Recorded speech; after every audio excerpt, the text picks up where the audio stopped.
विद्यार्थी मित्रांनो नमस्कार. मी प्राध्यापक निलेश लोंढे आणि आपण काव्यशिल्प या BA प्रथम वर्षातील ऐच्छिक मराठी या अभ्यासपत्रिकेचा अभ्यास करत होतो. तर मागच्या तासामध्ये आपण मध्ययुगीन व आधुनिक मराठी पद्य वाङ्मय म्हणजेच काव्यशिल्प असं त्या अभ्यासपत्रिकेचं नाव आहे. तर या अभ्यासपत्रिकेच्या अंतर्गत येणारी मध्ययुगीन अनेक संतांची वचनं त्यांचे अभंग आपण आतापर्यंत अभ्यासलेले आहेत. एक संत एकनाथांचं भारुड सुद्धा आपण अभ्यासलेलं आहे. आणि आज आपण संत ज्ञानेश्वरांची जी विरहणी आहे ती अभ्यासणार आहोत. संत ज्ञानेश्वर आपल्याला परिचित आहेत. त्यांच्याविषयी भरपूर माहिती प्राथमिक स्वरूपात सगळ्या महाराष्ट्रात पसरलेली आहे. वारकरी संप्रदायातले संत ज्ञानेश्वर माहीत नाहीत असा फार अपवादानं कोणतरी माणूस असेल.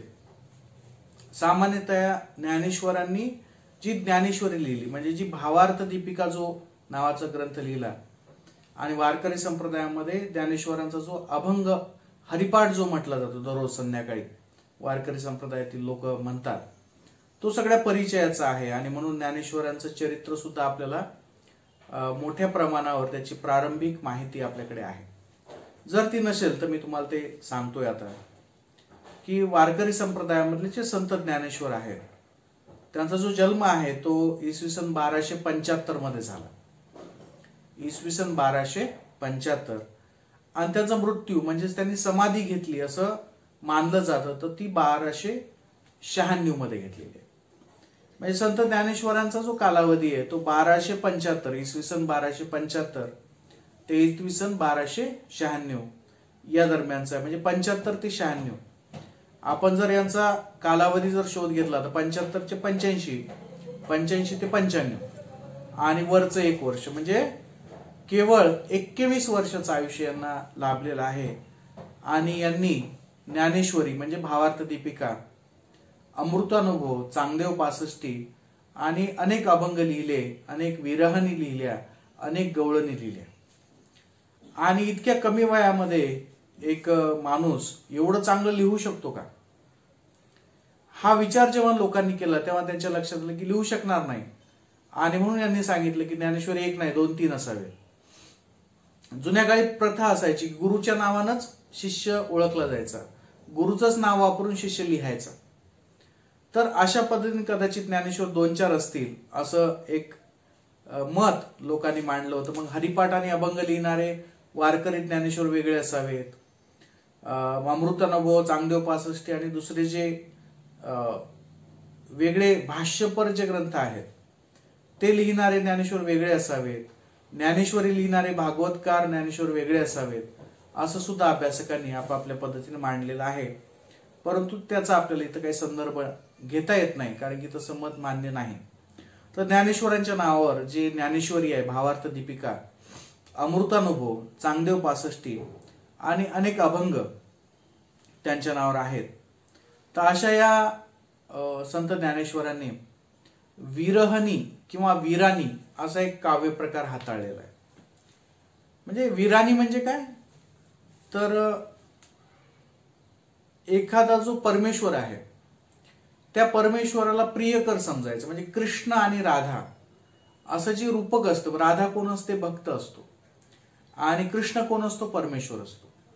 तर त्याच पद्धतीनं परमेश्वराच्या भेटीसाठी तळमळणारी स्त्री किंवा प्रियकराच्या भेटीसाठी तळमळणारी स्त्री असं त्यांनी परमेश्वरासाठी वापरलेलं रूपक आहे. आणि याच रूपकातून संत ज्ञानेश्वरांनी ही कविता लिहिलेली आहे.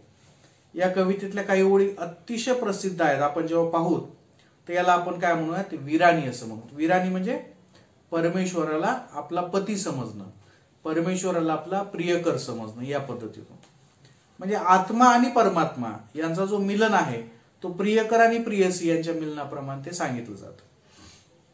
आपल्याला संत परंपरा माहित आहे. आणि या संतांनी काय केलं पहिल्यांदा म्हणजे मराठवाड्यातले जे संत आहेत त्यांनी पहिल्यांदा असं केलं काम महत्वाचं की परमेश्वराला एखाद्या नात्यामध्ये गुंतवून टाकलं. म्हणजे परमेश्वर कोण आहे तर आपला बाप आहे, झाला विठोबा असं म्हटलं. परमेश्वर आपला कोण आहे? तर आई आहे, विठाई झालं, विठाई. तर अशा भाऊ आहे, सखा आहे, सोबती आहे. तर आपण जे पहिलं पाहिलं होतं की विठो माझा लेकुरवाळा संगे गोपाळांचा मेळा, तर हा कशातला प्रकार आहे? तर देवाला आपलं मायबाप बनवायचं. तसं आता इथं यांनी काय केलेलं आहे? देवाला प्रियकर बनवलेलं आहे आणि स्वतः काय झालेले आहेत? प्रियसी झालेले आहेत. आणि त्या पद्धतीने एका स्त्रीच्या भूमिकेतून ज्ञानेश्वरांनी ही कविता लिहिलेली आहे. मग त्याचा नायक कोण असेल? तर साहजिकच कृष्ण हा त्याचा नायक असेल, तो त्याचा पती असेल, तो तिचा प्रियकर असेल, तो तिचा परमेश्वर असेल. आणि नायिका कोण असेल? तर स्वतः ज्ञानेश्वर असतील. तर अशा पद्धतीने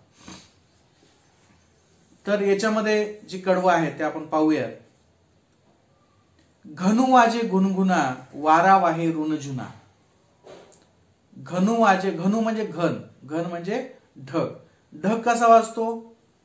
घनघन वाजतो. त्याला त्यांनी प्रेमानं, आता हे कशासाठी चालू आहे? प्रियकर प्रियसी, प्रेम आलं पाहिजे म्हणून त्याला उकार दिलंय.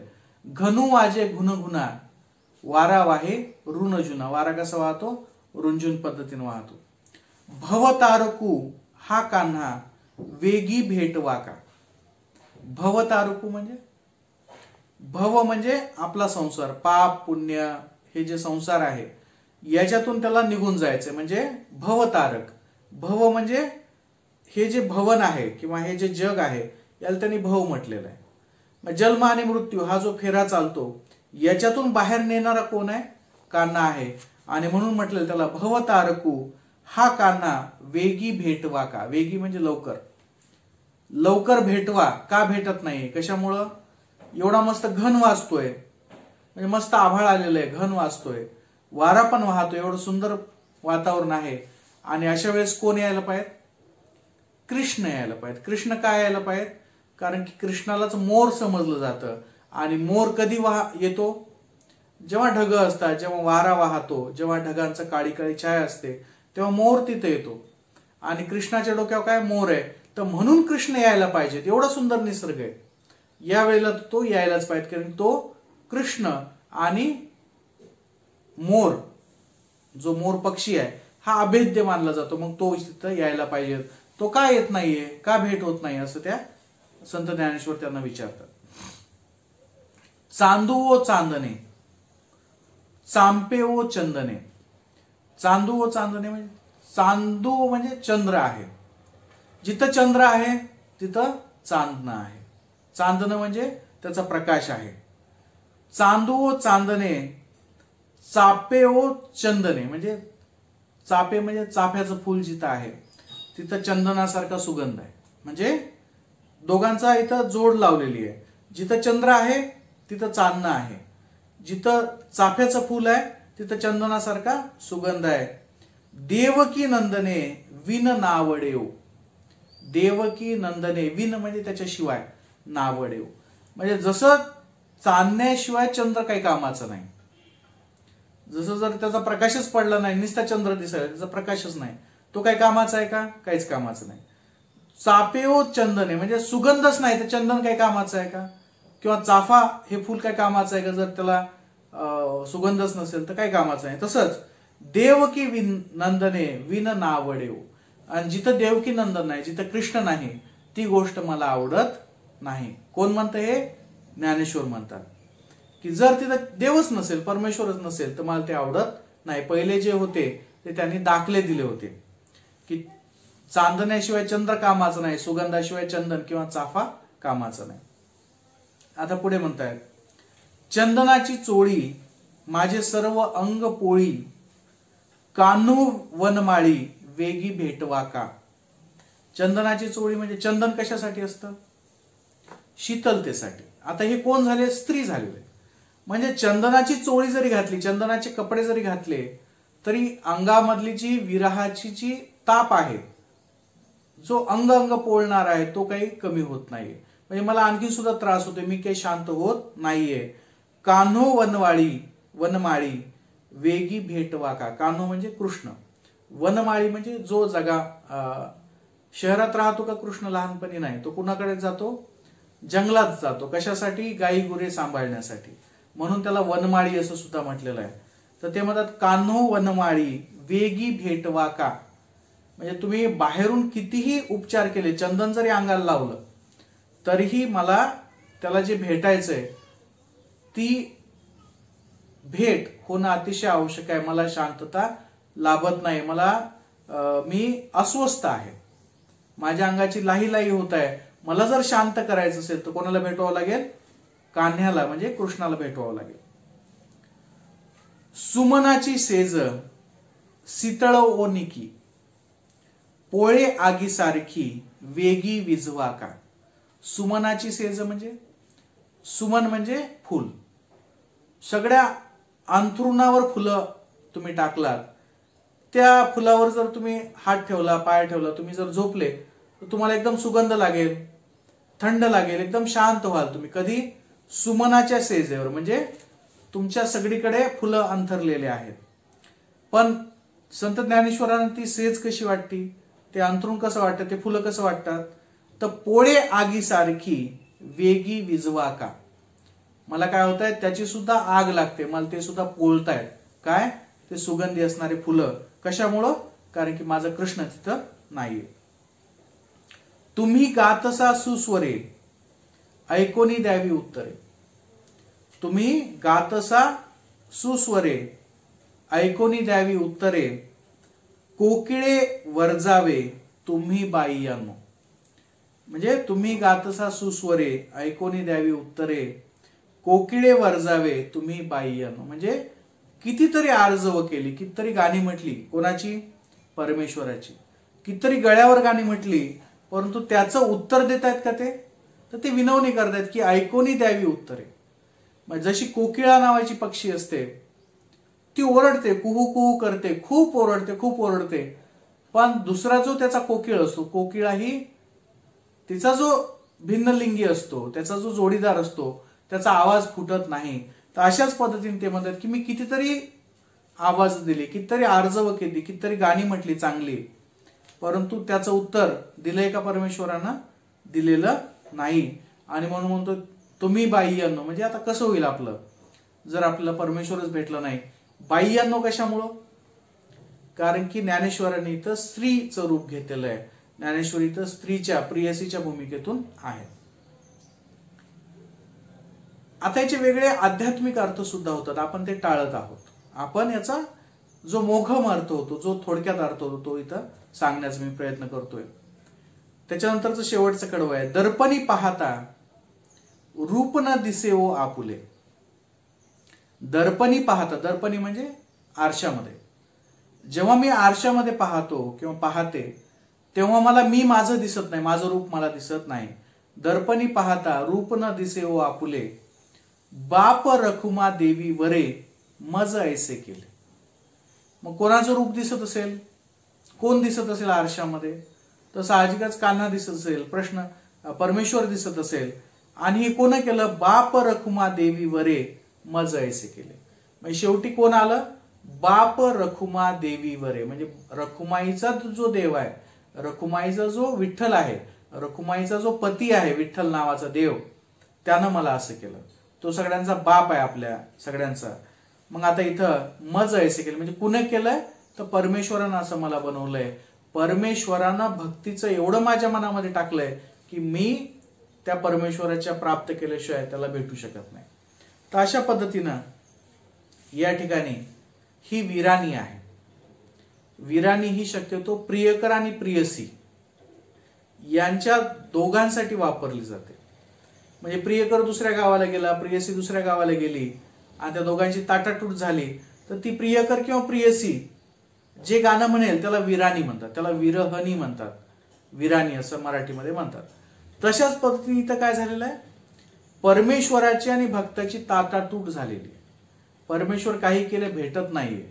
मग तो भेटावा याच्यासाठी जे जे काही करावं लागतं, जे जे काही त्याचा त्रास होतोय, तो त्रास इथं ज्ञानेश्वरांनी सांगितलेला आहे. तो विराणीच्या रूपात सांगितलेला आहे.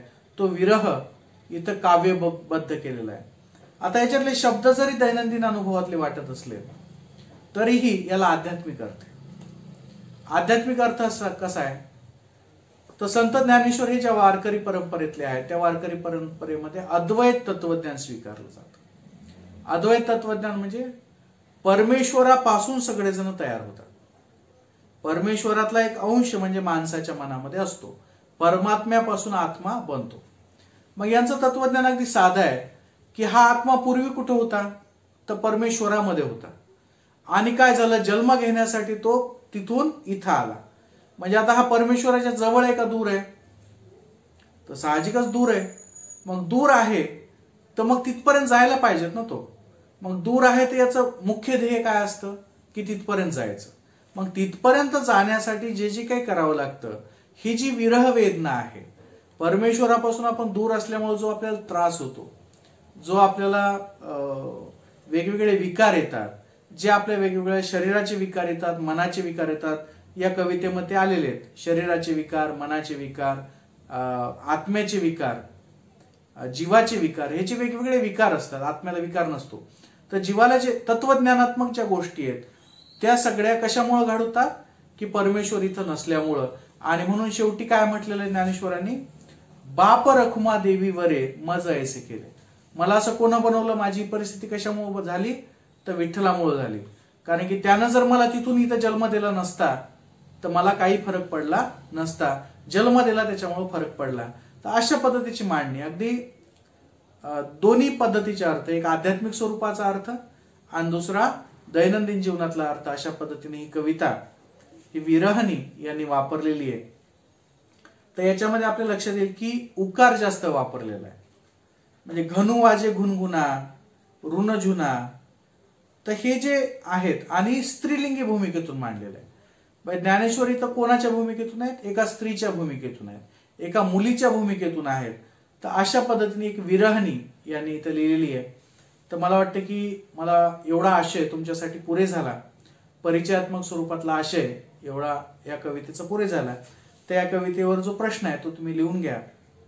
प्रश्न आहे, घनु वाजे घुनगुना या कवितेचा आशय तुमच्या शब्दात लिहा. घनु वाजे गुणगुना या कवितेचा आशय तुमच्या शब्दात लिहा. तुमच्या शब्दात लिहा. आता मी जे तुम्हाला विश्लेषण करून सांगितलेलं ओळीचं, त्या ओळीचं विश्लेषण करून जे काही तुम्हाला समजलं असेल या कवितेच्या अंतर्गत, सोपी कविता आहे अगदी, फक्त त्याची शब्दरचना जुनी आहे, मध्ययुगीन काळातली आहे. आणि जे काही सांकेतिक आहेत त्या सांकेतिकचा आध्यात्मिक अर्थ आपल्याला घ्यायचा नाही. फक्त आपल्याला आध्यात्मिक अर्थ एवढाच घ्यायचा की परमेश्वर आहे हा परमात्मा आहे आणि माणूस हा आत्मा आहे. तर आत्म्याला प्रियसीचं रूप दिलेलं आहे, स्त्रीचं रूप दिलेलं आहे, आणि परमेश्वराला पतीचं रूप दिलेलं आहे. आणि यांचा विरह झालेला आहे, हे दूर आहेत एकमेकापेक्षा. तर यांनी एकत्र यावं याच्यासाठीची जी भूमिका आहे ती या कवितेमध्ये कवीने मांडलेली आहे. संत ज्ञानेश्वरांनी ही कविता लिहिलेली आहे. तर आपण इथे थांबूयात. पुढच्या तासामध्ये आपण पुढची कविता पाहूयात. धन्यवाद.